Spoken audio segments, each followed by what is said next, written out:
So that's when she visits Rod. Yeah, well, she checks her fucking arm, She's marked. and she's burnt. So she's just like, she's asking Rod, like, did you do it? And she asks about... And this is the heroin scene where Rod was quite fucked up. Because he's just like... Yeah, he basically said he was in there snorting heroin in the bathroom in between shots. And ironically, Heather was just like, he was so into the scene. Like, his eyes were, unfocused, and he was crying and everything like that. And she's just like, oh my God, he's so into the scene. No, he's just high as fuck. Yep.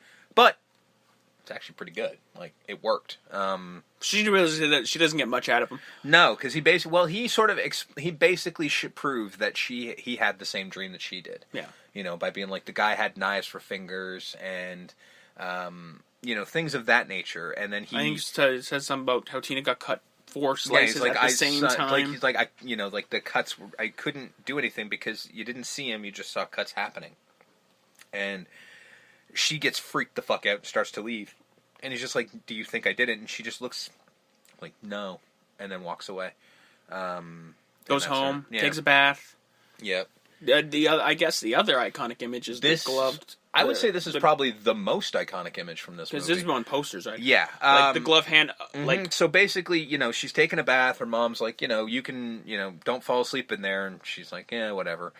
And then she starts to fall asleep in there. And then as she's lying there with her legs up in the air, the fucking claw starts coming from between her legs. Very fucking symbolic. And slowly gets to her. And then her mother knocks on the door again. And fucking the claw goes down. That was actually Jim Doyle, the claw guy. He was sitting there. Because basically the way they did it was the bathtub was on a giant tank of water. And they did this at that was the second part. But this was on a, it was the same thing. It was like on a tank of water. Jim was lying on a board, like a board underneath it. And Heather was there with her legs on his shoulder. And when she was getting pulled down, it was literally him going from off of the board, just pulling her. And then they had the shot where you actually see Nancy. Because basically what ends up happening is Nancy gets pulled down as she falls asleep. She gets pulled under the water. That's the stunt double. Yeah. Dealing with it in that tank, which they did film after shooting. Reaching for a small hole that's there, trying to claw back out. Yeah. She's freaking out. Her mom's like, oh my God. Calling for her mom. Her mom starts trying to open the door with a fucking coat hanger and everything. Jimmy's the door open. Yeah. She's already out, towel on. No, I'm fine. Mm-hmm. I'm fine. No problems, Mom. No problems. And then she reiterates, seriously, people she because what she says is she slipped while getting out of the tub. Yeah. And then she's like, this many people died doing that, and she's like, all right, and then because then she'd said originally come out and I'll make you some warm milk, and she says warm milk, gross. The reason I bring that up is it never occurred to me until watching it yesterday, when you see her now and she's watching Evil Dead, trying to stay awake. If you look on her fucking bedside table, there's a fucking glass of milk. I didn't even notice that was ever there. Like, they actually put that there. Yeah, because her mom had it in her hand, and I guess she placed it at her nightstand table. Yeah. So she goes to bed. Mm-hmm. Glenn. Yeah. Does he knock on the window or does he just climb in? No, he knocks on the window and it freaks her out at first. Ironically, there's a point I need to point out is, so she's watching Evil Dead. When they made Evil Dead 2, Sam Raimi, because of this, put a Freddy glove on the door hand, the door sill, I guess you would say, like the top of a door frame. He nailed a Freddy glove to the cabin. Because hey, you put me in your movie, I'll put you in mine. So Glenn shows up and just like, hey, I heard you freaked out in English class and whatever. And then he sees the thing on her arm and she goes, how'd you get that? I burnt it in English class. And he doesn't look, he looks at her like, what the fuck are you talking about? What type of English class do you have? Yeah. So she basically has a plan. Yeah, she basically says to him, and this is the epitome of one of the things that has always bugged me about this film series. No one can stay awake for anything. Like, no matter what, I would understand if you, I would understand Nancy. She'd been up for a couple days. Glenn sleeps consistently. How can he not stay awake? You'd figure he'd be fresh. You would think. So she just basically says, I'm going to go look for something. I just want you to sit here and watch me, which is the first time of many times this happens in this film series. And, well, first she says, like, I want to do something. Turn out the light. And he just goes, it's dark in here. And it's not what you're thinking. God damn it! Glenn can't catch a break, man. He dies a virgin. Spoiler alert. Yeah, which is not part of the rules, but, Yeah, Freddy bucks the rules. That's, I think, the whole point. Yeah. Although at this point, rules aren't established in, 84. No, they are. Are they? Oh, absolutely, yeah. There's been, 3 fucking Friday the 13th movies by this point. So she just basically decides, fuck it, I'm gonna go check out Rod. And then, so she's walking, and as she's walking in the dream world, I do like this effect, because she just goes, Glenn, are you still there? And he fucking hops out from a tree. Yeah, so? Just checking. And he fucking walks back in a tree. I like that effect. It makes no sense, but I like it. And then she goes to the jail, and then Rod's sleeping, and everything's cool. And then Freddy, for lack of a better term, inspires Terminator 2 by walking through a jail cell. Mm-hmm. And, which, hey, James Cameron, there's an easier way to do it than you did. Because all they did to make this shot, they literally filmed one time where they took the bars away, had Robert Englund walk, and then they filmed it again with the bars there, just like a straight shot, and then they just overlapped it. No. Very simple trick. James Cameron, you spent a lot of money on something you could have done a lot easier.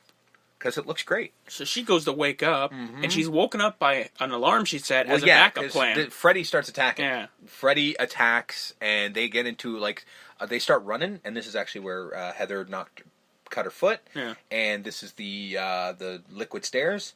She just, they're fighting, and then she just gets into the door, and then she closes the door. Freddy shows up, and I don't buy it to this day. Because Freddy breaks the window, and has a fake face on, and says, Nancy, help me, help me. Now, me and everybody else who's seen this movie claims that it's fucking Tina. Because it sounds like her, it looks like her, everything seems like Tina. It's not Tina. Apparently that's her mother. No, it's not. I don't care what the producers claim. No, it's not. It's a fake face. No, this is fucking Tina, alright? So, and then that's when she does the stairs and everything like that, and then Freddy is in the room. She slams the door shut and says, this isn't real, it's only a dream. This isn't real, it's only a dream. And supposedly, according to Wes Craven, this is the first time anyone's done a breakaway mirror.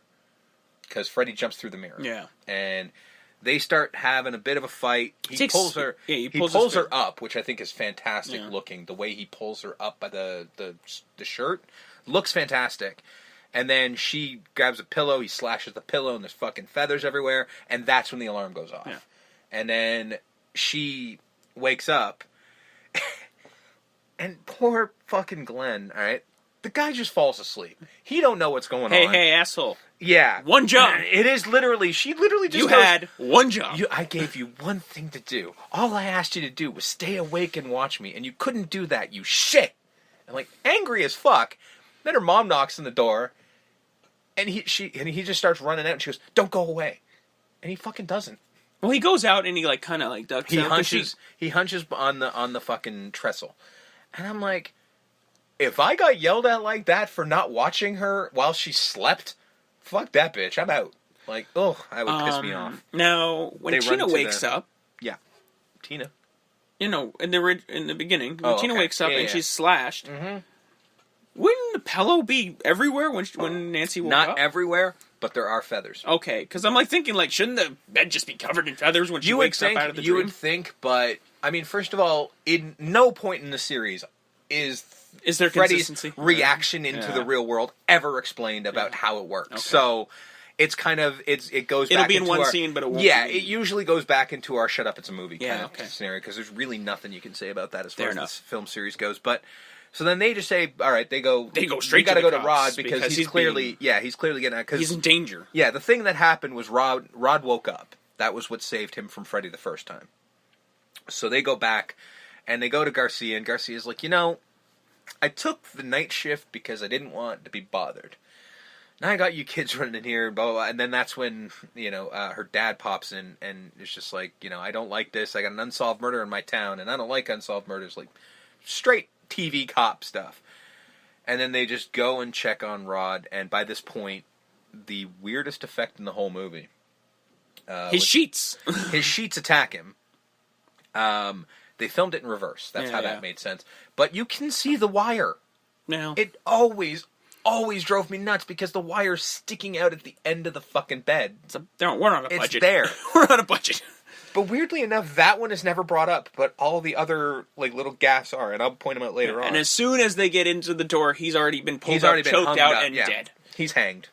They pull him out, check his pulse, he's super dead. Yeah. And they're just like, I guess they try to put two and two together. Well, he killed himself. Yeah, they just did. Well, that was the whole point. Like, Freddy does do this. The guilt got to him. Freddy does do this a lot in these pictures, especially as we go on. He covers it up by making it look like a suicide.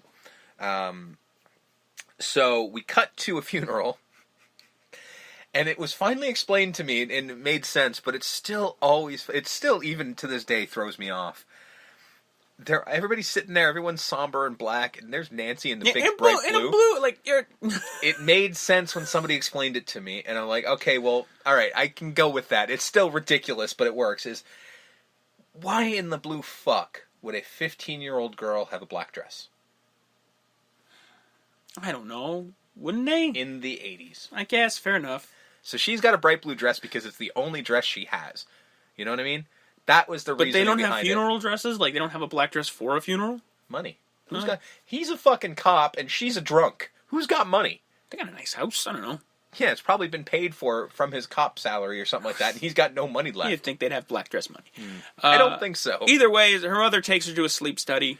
Yeah, so they hook her up. They start fighting of like, well, she looks like shit. Like, do something about it. And she goes, I'm going to get her help in the most dramatic fucking way possible. So we go into the doctor's office where she's being hooked up for the sleep study. Now, this is one of the weirdest things you'll ever see. The person in this room who is playing another character is, of course, Wes Craven's wife. Mimi Craven is playing the nurse. No, that's not what I'm talking about. Although she is. Yeah. This is, the doctor is Charles Fleischer, who later went on to be Roger Rabbit. The voice of Roger Rabbit is the doctor in this movie. 'Cause it's awesome. 'Cause sure. Because it's awesome. And this movie very much shows its 80s. 'Cause when they're sitting there watching Nancy sleep, her mother immediately lights up a cigarette in the hospital. Yeah. It shows its 80s. And then she says a whole thing. She falls asleep, and they say she does not want to. She's trying to fight it as much as she can, but it's not happening. And they, she goes, and everything's cool. But then, everything's calm, and he's just like, well, if you look at these numbers, she's dreaming now. Oh, and I guess it's a good one. And then all of a sudden, she starts thrashing, and he's like, wait, the numbers shouldn't be this high. What the hell is this? And blah blah blah. And she's fucking full-on Reaganing it from The Exorcist. Just fucking, her whole body's shaking and shit like this. And they start running in there to wake her up and everything like that. And, like, her arm's fucking cut at this point. And then she pulls out the fucking hat. And because, first of all, the mom says another dumb thing where she's just like, oh my god, look at her arm. Do something. Yeah, they're going to let her die. And then... Quick, help. Yeah, police. Like, what the fuck, lady? And then she literally has the hat. Yeah, she pulls it out. His hat which out. is, again, the whole, the pillow thing of it all. But she literally goes, where'd you get that? I pulled it out from my dream. And then we're kind of cut there. We're like, don't really have anything else to say at this point. Like, okay, we'll get there. So, you would think somebody would freak out by this, but there was no hat when she went to sleep, and now there's a hat. She's not a magician, so... If you are a magician, you're doing it wrong, because you've got the rabbit, because Roger Rabbit's there. You don't pull the hat out, you pull the rabbit out. Pulls the doctor out of the hat. Yeah. And, no, you did it backwards, no one questions this, but... Yeah. Alright, fair enough. So, her hair's gone gray. Yeah. Which seemed to be more of a focus than her fucking daughter's cut arm, or the magical hat that just showed up. It's the fact that she's got a streak of gray hair now. Okay. Well... And ironically, they were actually going to, and I did see a picture of it, she was right. Originally, they were going to have her hair go completely white. So they got a wig. They bought a gray wig and they put it on And it just... her head. Oh, she looked like a fucking witch. It was fucked up. Oh, it was fucked up looking. No, Yeah. we'll just go with the streak. Yeah, the like streak. literally Jesus. the hair, because Wes saw it and he's like, I guess that's cool, because the fuck does he know? And then the makeup lady went, oh no, I'm not taking fucking credit for this.